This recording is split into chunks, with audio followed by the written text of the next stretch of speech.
Hello, grade 12s, and welcome. This is Mr. T. Thank you for tuning in. Now that we've finished our series on analytical geometry, it would be an opportune time for us to test ourselves and check for understanding to see how much we understand the topic analytical geometry. What a better way to do it other than to test ourselves using a past exam paper courtesy of the Department of Basic Education. So we're going to be looking at the 2015 preparatory exam, looking at question number 4. You are given x squared plus y squared minus 2x plus 6y is equals to 0. Then 4.1.1, they want you to determine the center and the radius. So two things that are required, center and radius. If you look at the equation that you're given, it's given in expanded form. You need to convert it into its standard form. But how do you do that? You start by grouping your like terms in terms of x and in terms of y. Thereafter, you need to complete the square in terms of x and y respectively. So let's rearrange that equation. If we rearrange it correctly, we should get x squared minus 2x plus y squared plus 6y is equals to 0. Then in completing the square, we're going to get x minus 1 in bracket squared plus y plus 3 all that squared. That should yield negative 1 squared plus 3 squared. Simplifying that expression on the right hand side, that will yield x squared minus 1 squared plus y plus 3 squared in brackets is equals to 10. If you look at that equation carefully, you should know that your negative 1 and your positive 3 will lead to a center of 1:3. It assumes opposite signs. 1 is to negative 3. So it assumes the opposite signs that you have within the bracket. Also, if you look at the 10 on the right hand side, that's the square of your radius. That means the radius would actually be equal to square root of 10. Simple. That's how you calculate or determine the center and the radius of that circle. We move on to the next question, 4.1.2. They want you to determine the equation of a tangent to the circle passing through the point negative 2 is to negative 4. It's an equation of a tangent. It has to be a straight line. And in a straight line, you need to find two things. You need to find the gradient of that tangent and the y-intercept of that straight line. But what are we given? We are given the center of the circle. We now know it from 4.1.1.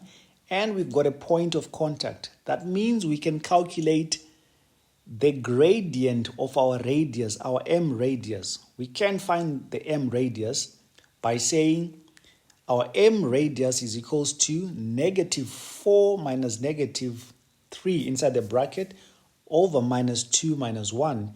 Simplifying that, we're going to get our m radius to be negative 1 over negative 3. Simplifying it further, that will lead to a third as our gradient of our radius.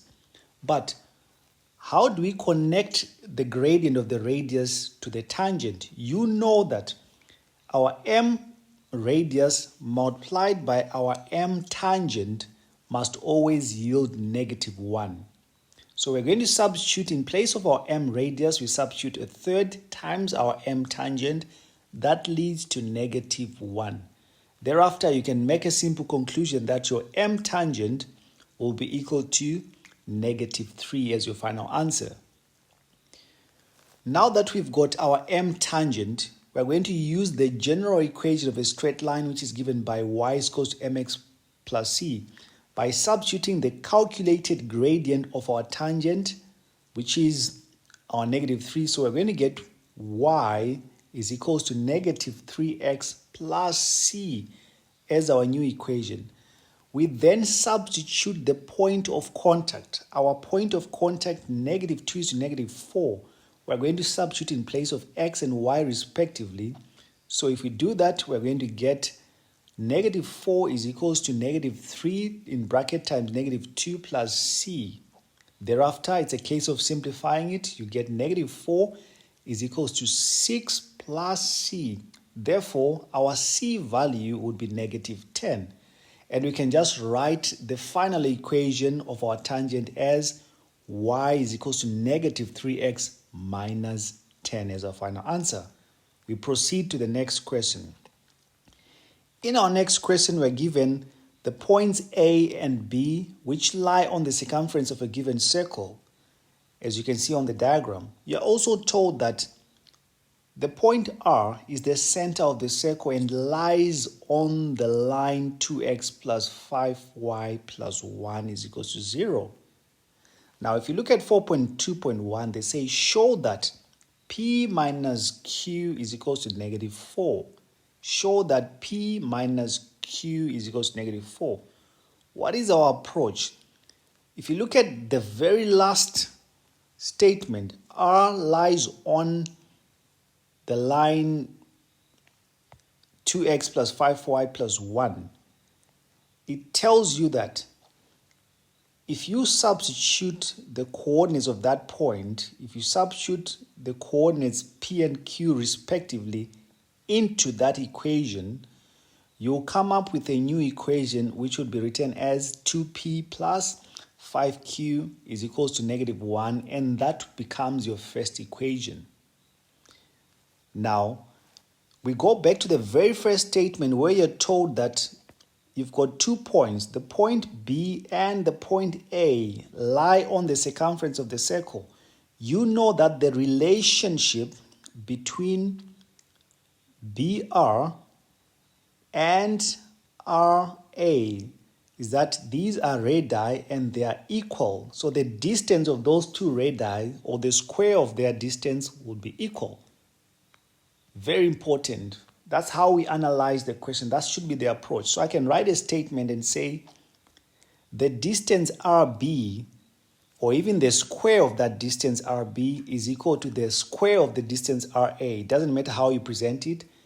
Thereafter, you can have a statement like P plus 1 squared plus Q minus 6 squared, representing the square of the distance of RB, should be equal to the square of the radius of RA, which is P minus 2 squared plus Q minus 3, all that squared. Thereafter, it's a case of just expanding the left-hand side and the right-hand side. And in so doing, if you do it correctly, you should get P squared plus 2P plus 1 plus Q squared minus 12Q plus 36 on the left-hand side. And on the right-hand side, you should get P squared minus 4P plus 4 plus Q squared minus 6Q plus 9 on the right-hand side. Important now, we need to simplify the left-hand side and the right-hand side. Whatever is common on both sides is going to cancel out each other. We start with the P squared. The P squareds appear both sides, so we can take them out. The Q squared and the Q squareds appear both sides, we take them out. Now that we can't simplify it, and in fact, we can't cancel out anything else at this stage, which appears both left-hand side and right-hand side, we can take all the terms and group them. In fact, take all the variables with a Q and a P to the left-hand side and take all the constants to the right-hand side. If we do that, we're going to have 2P plus 4P minus 12Q plus 6Q on the left-hand side, which should be equal to 4 plus 9 minus 1 minus 3 on the right-hand side. It's a case of now simplifying it, and if we simplify it correctly, we're going to get 6P minus 6Q is equals to negative 24. Thereafter, you just divide every term by 6, and you're going to get your final answer as P minus Q is equals to negative 4.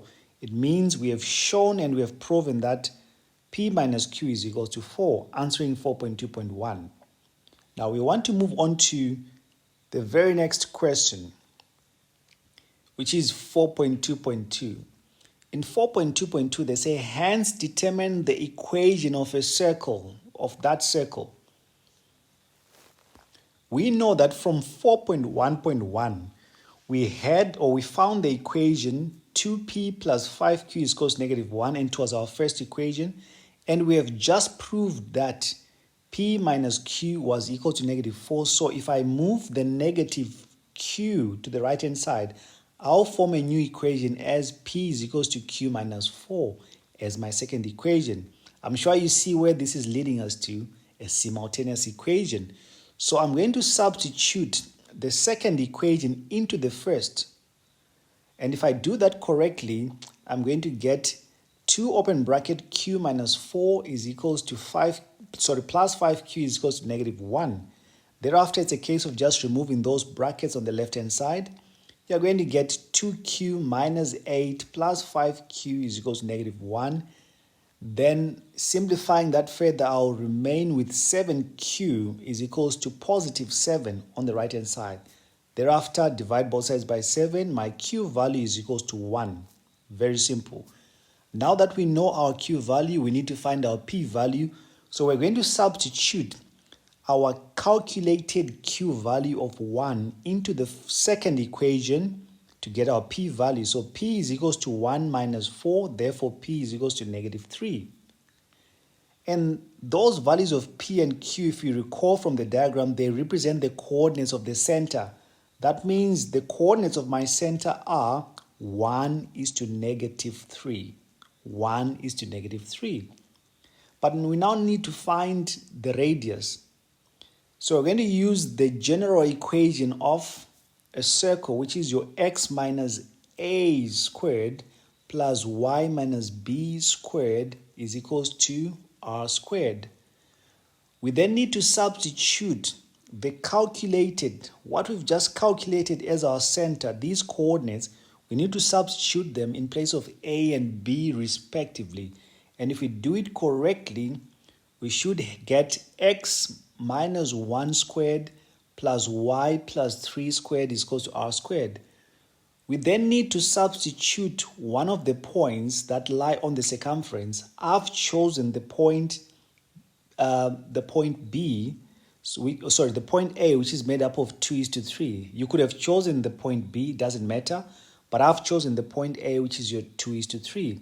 So in place of x and y, in that equation that is directly above it, we're going to substitute and replace our x with the x value of 2, our y with the y value of 3. And that will give us a new equation in the form of 2 minus 1 squared plus 3 squared leading to r squared. The whole aim is to try to calculate the radius squared.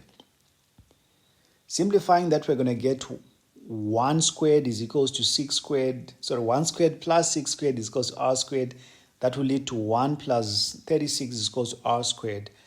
And therefore, our r squared is equals to 37. Now I can rewrite my final equation and conclude that the equation of the circle that we're working with is given by x minus 1 in bracket squared plus y plus 3 in bracket squared leads to 37. That's our equation of the circle. I hope you enjoyed that video, and I'm hoping that you got it right. Until next time, bye-bye.